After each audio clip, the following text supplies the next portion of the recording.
Halo guys, David di sini dan di video ini saya bakal ngasih rekomendasi HP terbaik buat Anda yang pengen beli HP buat lebaran kali ini. Atau habis lebaran juga oke. Soalnya HP-HP yang kita bahas di sini statusnya masih lumayan seger ya. Keluaran 2020 semua, expire-nya masih lama kalau ada. Sampai akhir tahun nanti juga nggak bakal basi. Kalau misalnya Anda nonton video ini di tahun 2021, masih bisa juga. Kualitas HP yang kita bahas di sini tetap sama kok, nggak turun. Harganya mungkin malah lebih murah, karena harusnya udah ada model yang lebih baru. Jadi ya harga yang lama turun. Seperti biasa, saya harus ngomong dulu kalau semua HP yang saya rekomenin di sini murni pendapat saya. Menurut saya, subjektif banget. Nominasi yang saya sebutin di sini juga isinya HP-HP yang pernah saya coba aja. Kalau belum pernah, saya nggak bisa ngenilai. Jadi kalau misalnya Anda nggak setuju nih, ini kayak, woi bang, saya ini seneng HP ini, saya punya HP ini, saya udah research bagus nih, saya juga puas.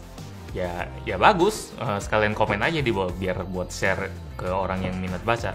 Mungkin mereka malah lebih percaya sama Anda daripada saya. Jadi ya suka-suka deh.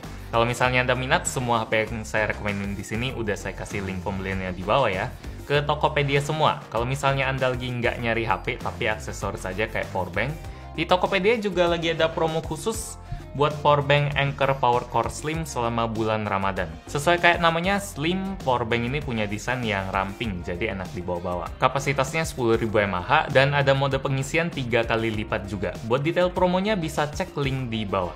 Oke, sekarang kita mulai rekomendasinya dari harga 1 jutaan. Jadi dari 1 juta pas sampai 1.999.000. Sebenarnya saya pengen ngasih rekomendasi yang di bawah sejuta juga, tapi buat periode ini saya nggak ada nyoba HP yang harganya segitu. Kali ini kita langsung loncat ke 1 jutaan.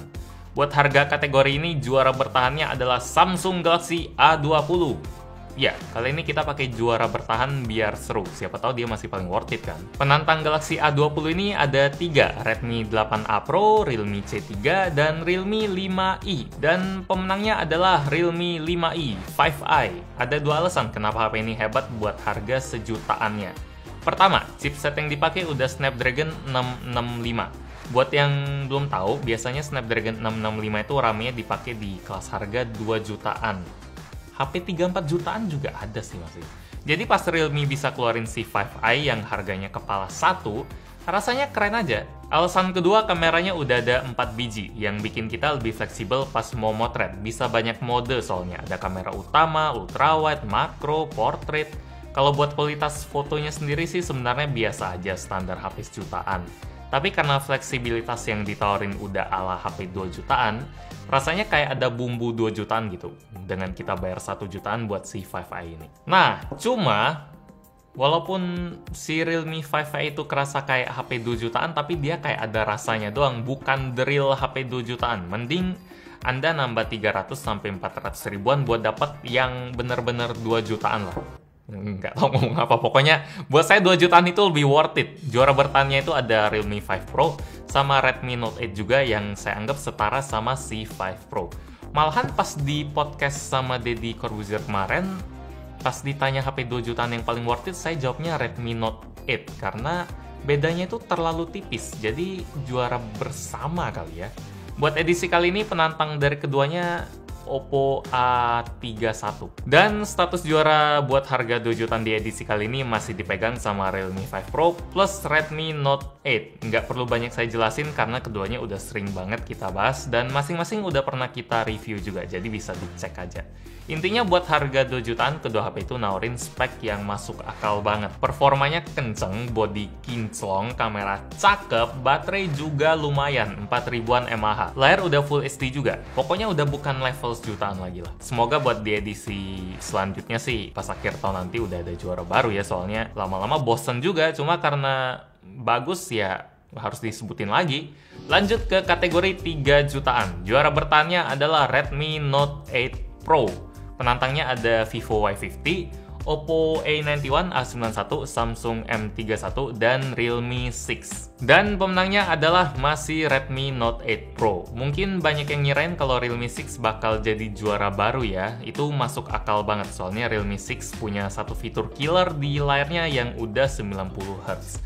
Yang bakal bikin performa Realme 6 kayak lebih mulus gitu daripada Redmi Note 8 Pro yang layarnya masih 60Hz, walaupun chipset keduanya sama. MediaTek Helio G90T. Tapi saya lebih milih ngorbanin si layar yang lebih mulus itu buat dapetin NFC karena buat saya itu lebih penting. Setipis itu sih memang. Realme 6 juga punya fitur fast charging 30 watt, sementara kalau yang 8 Pro 18 watt. Cuma yang 8 Pro ada infrared blaster, Realme 6 nggak punya. Ya gimana nggak pusing coba? Ya kalau bisa sih saya pengen ini kayak juara bersama, tapi mungkin kurang puas, jadi saya harus milih satu dan jawabannya adalah Redmi Note 8 Pro karena kalau saya disuruh milih keduanya saya lebih milih itu. Tapi mungkin buat Anda beda. Oh iya, honorable mention buat Samsung Galaxy M31 yang juara banget soal kapasitas baterai. 6000 mAh cuy, gila banget kalau misalnya Anda nyari baterai yang paling gede. Layarnya juga udah AMOLED. Harga 2-3 jutaan memang pesta banget sih setahun 2 tahun terakhir. Lanjut ke harga 4 jutaan. Juara bertahannya adalah nggak ada. Yap, nggak ada. Parah banget sih, soalnya di edisi kemarin harga 4 jutaan memang kerasa nanggung banget. Mending 2 atau 3 juta atau lebih mahal dari itu sekalian. Tapi kali ini ada kok yang ngisi. Calon-calonnya nih ya, Realme 6 Pro, Vivo V19, terus Samsung Galaxy A51, dan pemenangnya adalah Huawei Nova 5T. Aneh ya, tiba-tiba entah muncul dari mana. Soalnya situasi Nova 5T itu memang unik. Dulu pas dia di launching, harganya saya bilang kayak gini. Dengan harga 6,899 juta, buat harga segitu si Nova 5T udah bagus, tapi kurang nendang worth it-nya. Bakal killer banget kalau harganya turun jadi 5 jutaan. Itu yang saya bilang di reviewnya. Dan bener aja, sebulan 2 bulan setelah review itu harganya jadi 5 jutaan. Dan otomatis dia pun jadi juara di video rekomendasi edisi kemarin. Killer banget. Nah, loncat ke masa sekarang, Mei 2020, ternyata 5 jutaan yang tadi kita anggap worth it, sekarang udah turun jadi 4 jutaan. Nggak ngerti lagi. Biasanya kalau kita nganggep barang itu udah worth it di harga segini, mungkin yang jualnya malah mikir ya, naikin nggak ya? Soalnya banyak yang minat kan? Lumayan. Ya, ada alasan dolar lagi naik juga, jadi kalau dinaikin nggak ada yang heran. Tapi ini malah diturunin, jadi extra worth it. Chipset, kamera, body, layar, udah serasa 10 jutaan punya. Walaupun di awal tadi saya bilang kalau HP yang dibahas cuma yang juara bertahan sama HP keluaran 2020, tapi Nova 5T ini saya kasih ya spesial gitulah. Dan aturannya juga nggak dilanggar-langgar banget sih. Dia juga juara bertahan kan, tapi buat harga 5-7 jutaan. Nova 5T ini kerasa juara divisi utama disuruh tanding sama divisi di bawahnya. Oke, sekarang kita lanjut ke harga 5-7 jutaan. Soalnya kalau udah 5 juta lebih, kayaknya beda sejuta nggak terlalu berasa ya, jadi kita kelompokin aja. Juara bertahannya adalah yang tadi, Huawei Nova 5T. Nominasinya adalah Oppo Reno 3, Mi Note 10 Pro, Samsung Galaxy A71, dan pemenangnya adalah Xiaomi Mi Note 10 Pro. Buat harganya yang 7 juta sekian-sekian, spek yang kita dapetin memang nggak luar biasa worth it sih. Chipset yang dipakai masih Snapdragon 730G soalnya. Kalau mau dibilang worth it banget, mungkin pakainya harus Snapdragon 855. Tapi saya nggak terlalu permasalahin sih, soalnya 730G bawaannya juga udah kenceng, cuma memang nggak wah banget, soalnya nggak seri 8.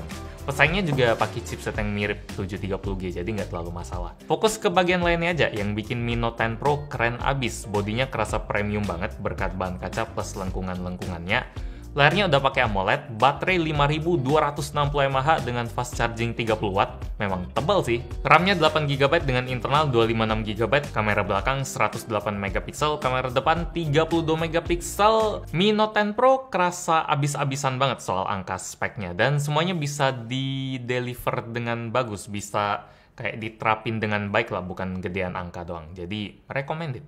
Oke, sekarang kita masuk ke kategori 8-10 juta. Dengan juara bertahan Asus ROG Phone 2. Dan penantangnya ada kombinasi duet Samsung Galaxy Note 10 Lite dan Samsung Galaxy S10 Lite.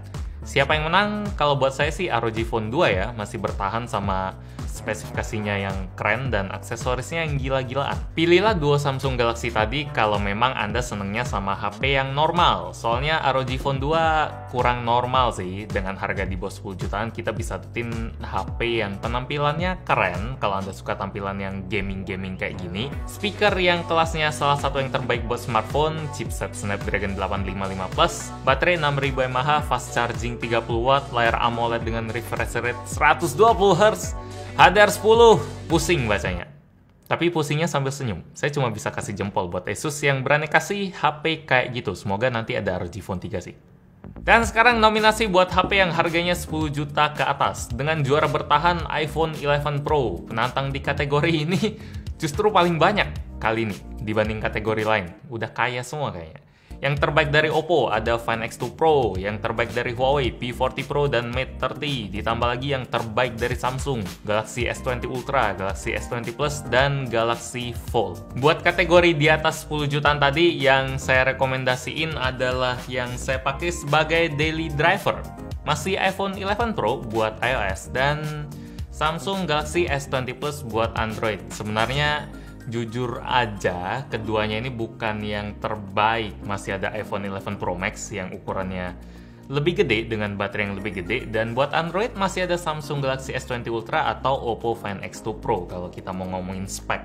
Buat S20 Ultra sama Find X2 Pro gila-gilaan sih memang speknya, dan jelas lebih bagus daripada S20 Plus yang saya pakai buat daily driver. Tapi karena saya nyamannya sama One UI dan ribet banget kalau mau pakai HP segede S20 Ultra, saya milihnya S20 Plus aja. Harganya juga lebih deket ke 10 juta daripada 20 juta. Jadi saya kayak lebih nyaman gitu belinya. Kalau Anda memang nyari yang the best of the best of the best dari Android gitu dan budget Anda lumayan sultan, Oppo Find X2 Pro bisa jadi pilihan yang lebih cakep, mewah soalnya. Demikian daftar rekomendasi HP dari Gadgetin buat pertengahan tahun 2020. Masih Mei ya, sebenarnya belum pertengahan banget, tapi karena mau lebaran jadi tradisi kita sebelum lebaran.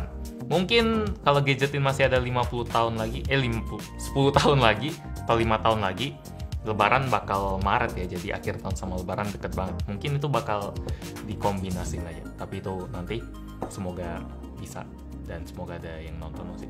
Ya buat sekarang like dulu aja kalau suka, dislike kalau nggak suka, dan kita ketemu lagi di video selanjutnya.